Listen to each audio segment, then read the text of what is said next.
Hello everyone, welcome to my channel. Now we take in our discussion special code. वो special code जो chapter है वो companies act का chapter number कौन सा है 28. चैप्टर नंबर 28 है, ठीक है. चैप्टर नंबर 28 जो कि कवर करता है कहाँ से कहाँ तक के सेक्शंस, जो कवर करता है 435 से लेकर 446 तक के सारे सेक्शंस, ठीक है. अभी जो अपन डिस्कस करेंगे सबसे पहले डेफिनेशन किसमें दे रखी है, section 2 close 26 subclause 3, if I am not wrong, subclause 29 और subclause 4. इसमें डेफिनेशन दे रखी है सेक्शन 2 क्लोज 29 सबक्लोज 4 में, लेकिन इसमें भी बताया क्या रखा है कि वो ही स्पेशल कोड वो ही है जो कि किसमें कवर है, सेक्शन 235 में कवर है. सेक्शन 235 में क्या दे रखा है, special code which is established by central government. मतलब इसको कौन एस्टैब्लिश करता है, सबसे पहले सेक्शन दिख रहा है ना, एक मिनट बोर्ड पे मैं क्या लिखती हूँ, सबसे पहले 435 सेक्शन. सेंट्रल गवर्नमेंट क्या करता है, इसको अप्रूव एस्टैब्लिश, ठीक है. सबसे फर्स्ट तो सेंट्रल गवर्नमेंट इसको एस्टैब्लिश करता है किसके लिए, स्पीडी मैकेनिज्म के लिए, ठीक है. फिर इसमें मेन इसका जो देखो सबसे पहले तो इसमें क्या होगा कि 2 ईयर्स से ज्यादा की ट्रायल और 2 ईयर्स से कम की ट्रायल, ठीक है. तो अपन ये करते हैं 2 ईयर्स से ज्यादा और 2 ईयर्स से कम. जो 2 ईयर्स से ज्यादा चलने वाला ट्रायल है, ठीक है, उसके लिए आपको एक सिंगल जज नहीं चलेगा. उसके लिए आपको क्या करना पड़ेगा, या तो सेशन जज या फिर मेट्रो मजिस्ट्रेट. वो भी कौन सा, सीजी फर्स्ट फर्स्ट सेशन है, फर्स्ट क्लास. अच्छा, अगर क्वेश्चन में आएगा कि लोअर क्लास से चलेगा क्या, नहीं चलेगा, फर्स्ट क्लास वाला होना जरूरी है, ठीक है. दूसरी बात, central government with concurrence of high court, chief justice of high court, ठीक है. तो ये हाई कोर्ट का यहाँ पे क्या बोला है, चीफ जस्टिस. अब मुझे एक बात बताओ, अगर वहां पे लिखा हुआ है कि जज ऑफ हाई कोर्ट से सेंट्रल गवर्नमेंट ने बातचीत की और फिर अपॉइंट कर लिया है सेशन जज या मेट्रोपोलिटन मजिस्ट्रेट, चलेगा क्या, नहीं चलेगा. तो सबसे पहले तो फर्स्ट क्लास वाला सेक्शन जज होना चाहिए. सेकंड बात है सेंट्रल गवर्नमेंट किसके साथ में, हाई कोर्ट के चीफ जस्टिस के साथ में डिस्कशन करके इसको अपॉइंट करेगी. हाँ, अगर ये था, अगर 2 साल से ज्यादा ट्रायल हो जाता है, 2 साल से कम का है तो सिंगल जज होगा तो भी चलेगा, ठीक है. ये पूरा था अपना सेक्शन नंबर 235, ठीक है, जो कि इंपॉर्टेंट रहता है. इसमें और तो पॉइंट्स नहीं है. क्वेश्चन आंसर में ये पूछा था कि लोअर क्लास का जज चलेगा क्या, नहीं चलेगा, वो फर्स्ट क्लास होना चाहिए, ये सब, ठीक है. अभी आ जाता है अपना सेक्शन 436, ठीक है. सेक्शन 436 किसकी बात करते हैं, इसका स्क्रीनशॉट ले सकते हैं अपन, ठीक है. अब आ जाता है सेक्शन 436. देखो सेक्शन 436 किसकी बात करता है, सेक्शन 436 के अंदर अपने को हाँ एरिया डिफाइन कर रखा है. देखो सबसे पहले तो क्या, रजिस्टर्ड ऑफिस जहाँ पे होगा ना, आपको कहाँ पे लेके जाना है अपना केस, तो एरिया डिफाइन कर रखा है जहाँ पे कंपनी का रजिस्टर्ड ऑफिस होगा ना वहाँ. लेकिन हमारी कंपनी जो है ना वहाँ पे एक से ज्यादा रजिस्टर्ड ऑफिस है, अगर सॉरी एक से ज्यादा स्पेशल कोर्ट बने हुए हैं. तो अब डिसाइड करो कि कौन से स्पेशल कोर्ट में अपना केस लेके जाना है. तो उसके लिए आपको कौन बताएगा, हाई कोर्ट बताएगा, ठीक है, कि आपको जो लेके जाना है अपना केस वो कहाँ पर लेकर जाना है, ठीक है. ये 436 के अंदर बहुत सारी बातें इंपॉर्टेंट है. दूसरी जो इसकी मेन बात है, डिटेंशन. सुना तो होगा वर्ड डिटेंशन, आपको पता है पुलिस कस्टडी में भी रखते लोगों को. तो यहाँ पे पुलिस कस्टडी की बात नहीं हो रही है, यहाँ पे 2 तरह के डिटेंशन की अपन बात करते हैं. एक तो जुडिशियल मजिस्ट्रेट और दूसरा है एग्जीक्यूटिव मजिस्ट्रेट. एग्जीक्यूटिव मजिस्ट्रेट को जैसे आईएएस आईपीएस ऑफिसर से कभी ऐसे जो पब्लिक इंटरेस्ट में जो काम होता है ना, वो जो है वो एग्जीक्यूटिव में आ जाता है और बाकी जुडिशियल में. तो जुडिशियल मजिस्ट्रेट कितने टाइम तक डिटेन कर सकता है, 15 डेज मैक्सिमम. और अगर एग्जीक्यूटिव की बात करें तो 7 डेज मैक्सिमम. क्लियर है ना. अब इसमें एक लास्ट बात और 436 में इंपॉर्टेंट है कि अगर जो अपना ऑफेंस है, ठीक है, यहाँ पे एक इंपॉर्टेंट बात ये है कि ये जो अपना स्पेशल कोर्ट है ना, वो सिर्फ और सिर्फ उन्हीं प्रेसिडेंट्स को ले सकता है जो कि 3 इयर्स से कम का इम्प्रिजनमेंट जिस ऑफेंस के लिए डिफाइन है, 3 इयर्स से कम का इम्प्रिजनमेंट, वहां तक भी ठीक है, लेकिन इसके अंदर दो तरह के ट्रायल होते हैं।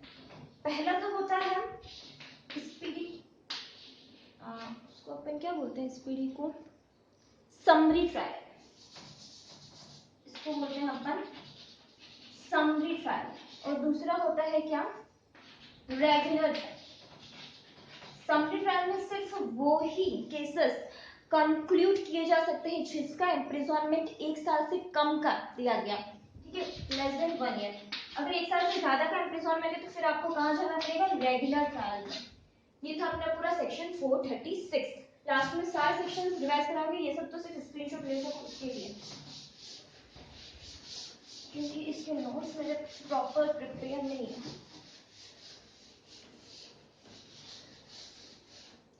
ठीक है, अब आ जाते हैं अपना 437, वो बिल्कुल भी इंपॉर्टेंट नहीं है। देखिए 437 में कुछ भी नहीं, अगर अपील करना है आपको तो कहाँ, हाई कोर्ट में जाना पड़ेगा। अब आ जाते हैं 438, चूंकि अपना वापस इंपॉर्टेंट रहता है। नहीं 438 भी इंपॉर्टेंट नहीं है। 438 में ऐसा दे रखा है, स्पेशल कोर्ट का जो दर्जा है किसके बराबर होगा, स्पेशल कोर्ट का दर्जा deemed to be the court of session. पहले ऐसा बोला था कोर्ट ऑफ सेशन, अब उसमें आफ्टर अमेंडमेंट ऐसा बोल दिया कोर्ट ऑफ सेशन और मेट्रोपोलिटन मजिस्ट्रेट और जुडिशियल मजिस्ट्रेट। ठीक है, इतना से ये और कुछ भी नहीं, मतलब डीम्ड माना है, उतना उसको दर्जा दिया है। आपको पता है court of session highest court होता है, हाईएस्ट। ठीक है, जो भी है। अब अपन आ जाते हैं अपना 439, जो कि वापस इंपॉर्टेंट है। चलो 439 वापस डिस्कस कर लेते हैं। देखो 437 में तो सिर्फ अपील की बात की थी, कहा करा था हाई कोर्ट में, और 438 के अंदर अपने को बोला था दर्जा कितना दिया था उसको, कोर्ट ऑफ सेशन जितना, और बाद में वापस अमेंडमेंट के बाद में क्या बोल दिया, या तो मेट्रोपोलिटन मजिस्ट्रेट या जुडिशियल मजिस्ट्रेट जितना। ठीक है, अब आ जाते हैं 439 जो कि इंपॉर्टेंट है। दो तरह के ऑफेंसेस होते हैं इस दुनिया में, तो अपने को पता है ना, कॉग्नाइजेबल, नॉन बेलेबल, और दूसरा होता है कॉग्नाइजेबल, नॉन बेलेबल, और दूसरा होता है नॉन कॉग्नाइजेबल।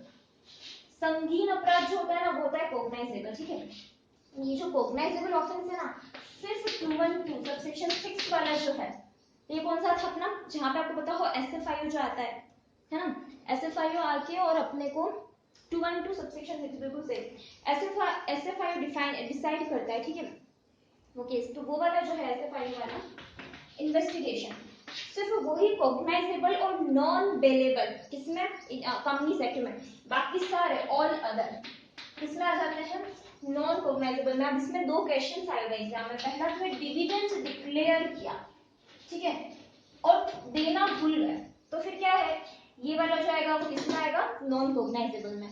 दूसरा एक और आता है सिक्योरिटीज ट्रांसफर नहीं की, करनी थी और नहीं की, इससे रिलेटेड कोई भी ऑफेंस किया। ठीक है, तो उसमें एक तो सेबी भी पार्टी बनेगी, क्योंकि यहाँ पे क्या होता है, अप्लाई करने वाली पार्टी होती है। अब बताओ किसी को कैसे पता चलेगा कि इस कंपनी में कुछ गड़बड़ हुई है, डिविडेंड नहीं मिला होगा तो कंपनी के शेयर होल्डर मेंबर जाके बोलेंगे ना कि हमको डिविडेंड डिक्लेयर किया वो मिला नहीं, तो कौन सा ऐसी पार्टी होती है, तो पहला तो होता है कंपनी खुद, कंपनी के जो मेंबर्स वगैरह है, दूसरा होता है इसमें आरओसी, बिल्कुल आरओसी को भी पता चल जाता है, उसके पास आप फाइल करते हो सारे रिटर्न्स वगैरह, तो आरओसी को भी पता चल जाता है।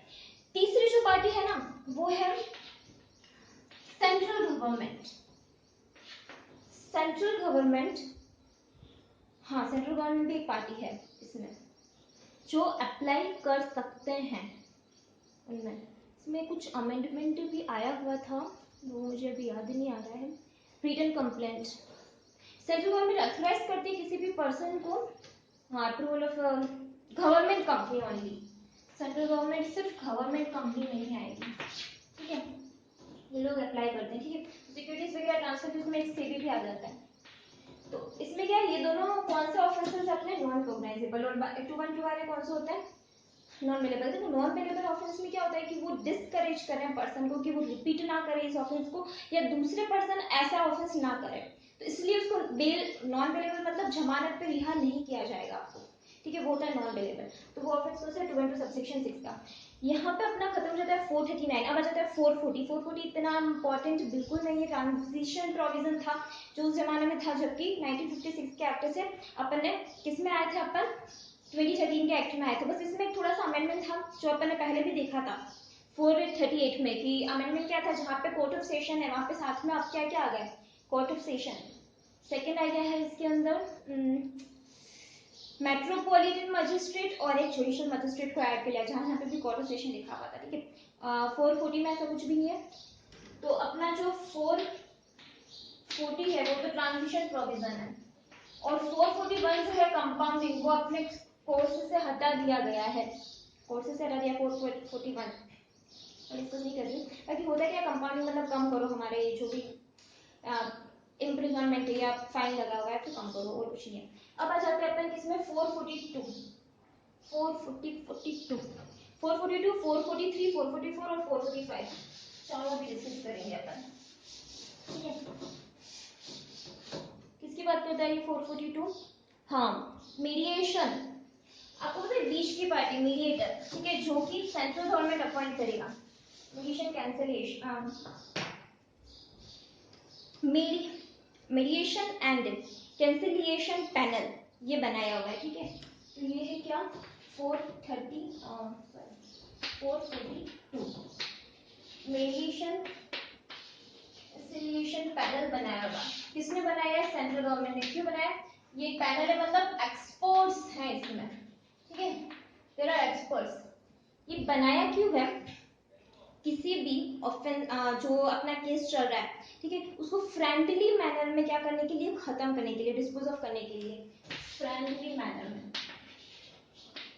ठीक है, कौन कौन अप्लाई कर सकता है इसमें?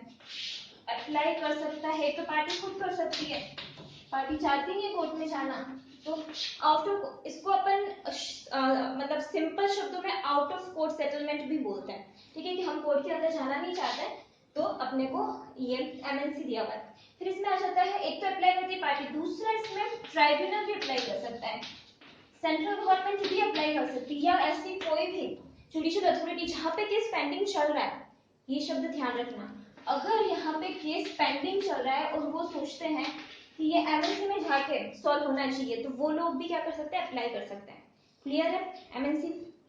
अब इसमें जो है ना, डिस्पोज ऑफ कितने टाइम में हो जाएगा? डिस्पोज ऑफ हो जाएगा केस 3 मंथ्स में, 3 मंथ्स में केस डिस्पोज ऑफ हो जाएगा। ठीक है, और एनीबॉडी एग्रीड में ऑब्जेक्शन, अगर ऑब्जेक्शन हुआ तो आप क्या कर सकते हो, अपील कर सकते हो क्या?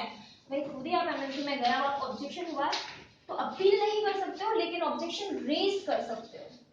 सिर्फ रेज करने की बात की, ठीक है। अगर ऑब्जेक्शन है तो आप रेज कर सकते हो। कहाँ पे रेज कर सकते हो आप? सीजे के पास में, एटी के पास में, ट्रिब्यूनल के पास में। वहां तक क्लियर है? अभी आ जाता है अपना 443, 444 और 445, ये तीनों देख लेते हैं अपन सेक्शंस। 443 क्या होता है? सेंट्रल गवर्नमेंट, हाँ, कंपनी प्रोसिक्यूटर। आपने पब्लिक प्रोसिक्यूटर तो बहुत सुना होगा, सरकारी वकील जिसको बोलते हैं। सरकारी वकील दूसरे सारे एक्ट के लिए, हमारी कंपनी है ना, अगर सेंट्रल गवर्नमेंट को लगता है, क्या लगता है, सेंट्रल गवर्नमेंट को, ठीक है, किसी कंपनी के ऊपर केस करना है, तो वो जिस वकील को अपॉइंट करती है ना, उसको बोलते हैं अपन पब्लिक प्रोसिक्यूटर नहीं बोलते, उसको कंपनी प्रोसिक्यूटर बोलते हैं। कंपनी प्रोसिक्यूटर, इसके पास सारे वही पावर होते हैं जो कि जनरली पब्लिक प्रोसिक्यूटर के पास होते हैं। Power same is public prosecutor. ठीक है,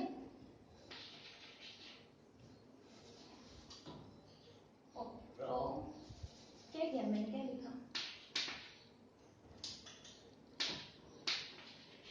ठीक है, अब इसमें एक है सेक्शन 444 अपील। हाँ, एक एक्विटल शब्द सुना है आपने? ये सारे क्या लॉ के शब्द हैं जो हमें एकदम से तो क्लिक नहीं होते हैं। एक्विटल क्या होता है बताओ? एक्विटल, एक्विटल मतलब होता है कि किसी भी पर्सन ने क्या किया है, कुछ भी ऐसा काम किया है जिससे किसी को हानि हुई है, उससे कॉम्पेंसेशन लो, अपन बोलते क्षतिपूर्ति। ठीक है, तो एक्विटल, सॉरी वो तो होता है एक्यूसेशन होता है वो तो, सॉरी। ठीक है, एक्विटल मतलब किसी भी जजमेंट में, ठीक है, किसी को गिल्टी करार नहीं दिया गया, मतलब उसकी जो, उसके ऊपर जो ऑफेंस, मतलब जो अपराध बताए गए थे, जो दोष बताए गए थे, उसको दोषी करार नहीं दिया, मतलब वो ऐसे बोलते हैं इसमें जजमेंट एज नॉट गिल्टी। ठीक है, तो अब एक्विटल है एज नॉट गिल्टी। अब उसको बोला कि ये गिल्टी नहीं है, लेकिन सेंट्रल गवर्नमेंट सोचती है कि नहीं वो गिल्टी है, तो सेंट्रल गवर्नमेंट हाई कोर्ट के पास जाएगी, किसको लेके, उसके केस को लेके, ठीक है। तो सेंट्रल गवर्नमेंट अप्लाई कहाँ कर सकती है, अपील कहाँ कर सकती है, ऑर्डर ऑफ एक्विटल के अगेंस्ट में, हाई कोर्ट के पास में। अब सेंट्रल गवर्नमेंट डायरेक्ट तो जाएगी नहीं, तो वो या तो कंपनी को बोलेगी या प्रोसिक्यूटर को बोलेगी या फिर किसी भी अदर पर्सन को ऑथराइज करेगी कि हमारे ब्याह पे जाओ, ठीक है। और अगर यहाँ पे जैसे एक्विटल है, ठीक है, तो यहाँ पे मतलब ऑलरेडी केस का डिसीजन आ चुका है किसी केस का, इसलिए बोल रहे कि अपील करनी है। अपील कब करते हैं अपन, जब फर्स्ट हियरिंग होती है उसमें अपील थोड़ी ना, तो यहाँ पे आप फर्स्ट हियरिंग ले रहे हो, वहाँ पे थोड़ी ना अपील होती है, कहीं पे कोई डिसीजन पास हुआ होगा जहाँ ऑर्डर मिला है, उस ऑर्डर के अगेंस्ट में अपील होती है। तो यहाँ पे जो अपील बोला है वो कहाँ पे बोला है, सेंट्रल गवर्नमेंट हाई कोर्ट के पास जाएगी, और किसको ऑथराइज कर सकती है वो, या तो कंपनी को या किसी भी पर्सन को या प्रोसिक्यूटर को, ठीक है। ये अपना आ जाता है सेक्शन, कौन सा था ये वाला, एक्विटल वाला था 444, ठीक है। अब एक लास्ट सेक्शन और डिस्कस कर रही हूँ मैं 445, जिसमें बोल रहा है एक्विजिशन। ये शब्द भी पहली बार सुना होगा, ये सारे लॉ के टर्म्स है। एक्विजिशन मतलब कॉम्पेंसेशन लेना, कॉम्पेंसेशन, बस एक ही शब्द याद रखना है इसके अंदर, क्योंकि किसी ने कुछ काम किया है जिससे हानि हुई है, कॉम्पेंसेशन लेना। इसमें एक चीज ध्यान रखना कि जो सीआरपीसी अपना एक्ट है, सीआरपीसी तो अपन अच्छी तरह जानते हैं ना, क्रिमिनल वो प्रोसीजर है, तो उसका जो सेक्शन है 250, सीआरपीसी 1963 था शायद, ठीक है, आई एम नॉट श्योर, तो उसका एक सेक्शन आता है 250, तो उसके अंदर कुछ भी ऐसे एक्विजिशन के बारे में जो भी बता रखा है, तो ऐसा बोले कि कंपनीज में भी वैसा का वैसा वो सेक्शन लगेगा, उस शब्द को वैसा का वैसा, उस शब्द को क्या बोलते हैं अपने लॉ में, मोटेटिस मुटांडिस, ठीक है। तो यहाँ पे ऐसा बोला है सीआरपीसी के सेक्शन 250 को यहाँ पे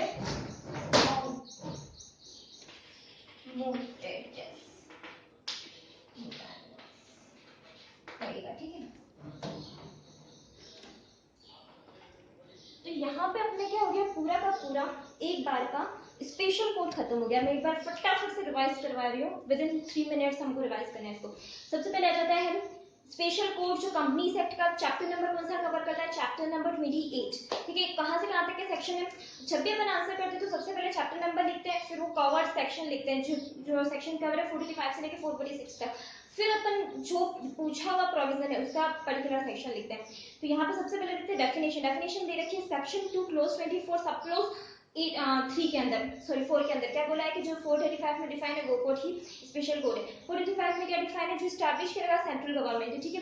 सेंट्रल गवर्नमेंट स्टैब्लिश करता है स्पीडी मैकेनिज्म के लिए, ठीक है। 2 ईयर्स से कम का है तो एक जज भी चलेगा, सिंगल जज चलेगा। 2 ईयर्स से ज्यादा का है तो सेशन जज, court of session, metropolitan magistrate और कौन सा, जुडिशियल मजिस्ट्रेट, जो कि central government by concurrence of the chief justice of high court से अपॉइंट करेगा।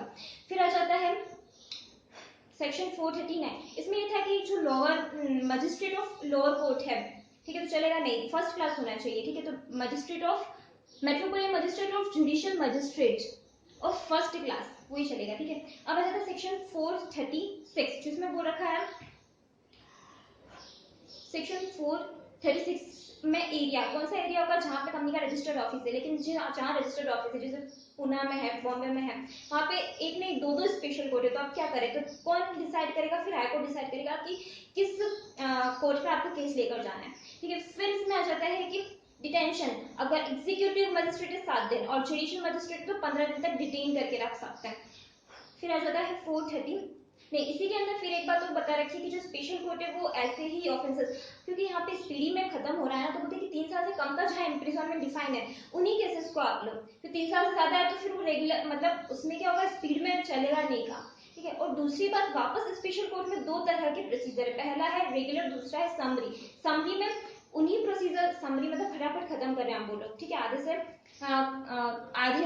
कम टाइम में, तो समरी ऐसे टाइम डिफाइन नहीं है, तो समरी प्रोसीजर में आप उन्हीं केसेस को लो जिसका जो इम्प्रिजनमेंट है 1 ईयर से कम का है। अगर कहीं पे ऐसा ऑफेंस है जो कि 1 ईयर से ज्यादा का, रेगुलर में चले जाओ, रेगुलर ट्रायल में जितनी भी आपके वो फॉर्मेलिटीज होती है सारी फॉर्मेलिटीज करो, उसके बाद में डिसीजन लो, ठीक है।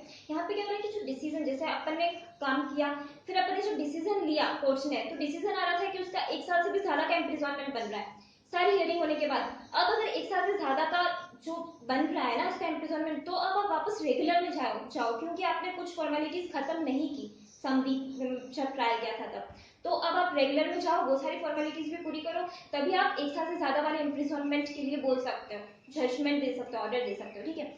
फिर इसमें आ जाता है 437, वो सिंपल है, अपील किसी पास है हाईकोर्ट।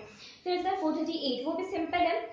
438 में क्या है कि जो सीआरपीसी है उसको कितना दर्जा दिया गया, अपन ने देखा था कोर्ट ऑफ सेशन जितना दर्जा दिया गया, इसमें अमेंडमेंट होकर क्या क्या आ गया था, मेट्रोपोलिटन मजिस्ट्रेट और जुडिशियल मजिस्ट्रेट को भी इसमें इंक्लूड किया गया था कि उतना दर्जा इसको दिया गया है, deemed to be as court of session में।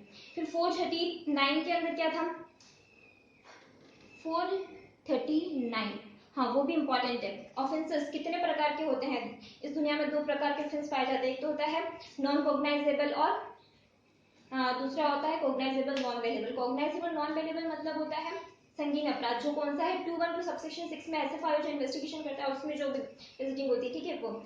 इसमें ऐसा बोला है कि नॉन वेलेबल इसलिए ताकि डिस्करेज हो, कोई भी पर्सन इसको रिपीट ना करे और दूसरा कोई और पर्सन दूसरा इसको करे ना ऐसे ऑफेंस को, इसलिए इनको नॉन वेलेबल मतलब जमानत पर रिहा नहीं किया जाता। फिर आ जाता है बाकी सारे ऑफेंस जो कंपनीज एक्ट के हैं वो कॉग्नाइजेबल में आते हैं, जिसमें दो अपने क्वेश्चन देखे थे, एक तो डिविडेंड डिक्लेयर किया नहीं दिया, दूसरा देखा था कि सिक्योरिटीज ट्रांसफर करनी थी नहीं की, ठीक है। और इसमें बोला था कौन कौन अप्लाई कर सकता है, कंपनी अप्लाई कर सकती है अगर सिक्योरिटीज कंपनीज वहां पे लिस्टेड है सेबी पे, तो सेबी भी बीच में आ जाता है, बाकी तो सेंट्रल गवर्नमेंट अगर गवर्नमेंट कंपनी है तो, ठीक है, और आरओसी भी अप्लाई कर सकता है। फिर आ जाते हैं अपन 440 के ऊपर, ट्रांजिशन प्रोविजन है, इतना इंपॉर्टेंट नहीं है। 441 बस ट्रांजिशन प्रोविजन था, लेकिन उसमें भी एक चीज इंक्लूड हुई थी, जो पहले कोर्ट ऑफ सेशन के साथ में मेट्रोपोलिटन मजिस्ट्रेट और जुडिशियल मजिस्ट्रेट इंक्लूड हुआ था, वो 441 में भी इंक्लूड हुआ है। अब इसका कोई रेलेवेंस नहीं है, बिकॉज वो ट्रांजिशन प्रोविजन खत्म वैसे तो हो चुका होगा, लेकिन कुछ केस हो सकता है अभी भी चल रहे हो, जरूरी तो नहीं कि सारे केस फटाफट खत्म हो जाए, वैसे तो 2013 से अभी में बहुत टाइम हो चुका है। अब आ जाता है 440 हो चुका है 441, अपना कंपाउंडिंग वाला जो था वो सेशन पूरा खत्म ही कर दिया अपने सिलेबस से खत्म है।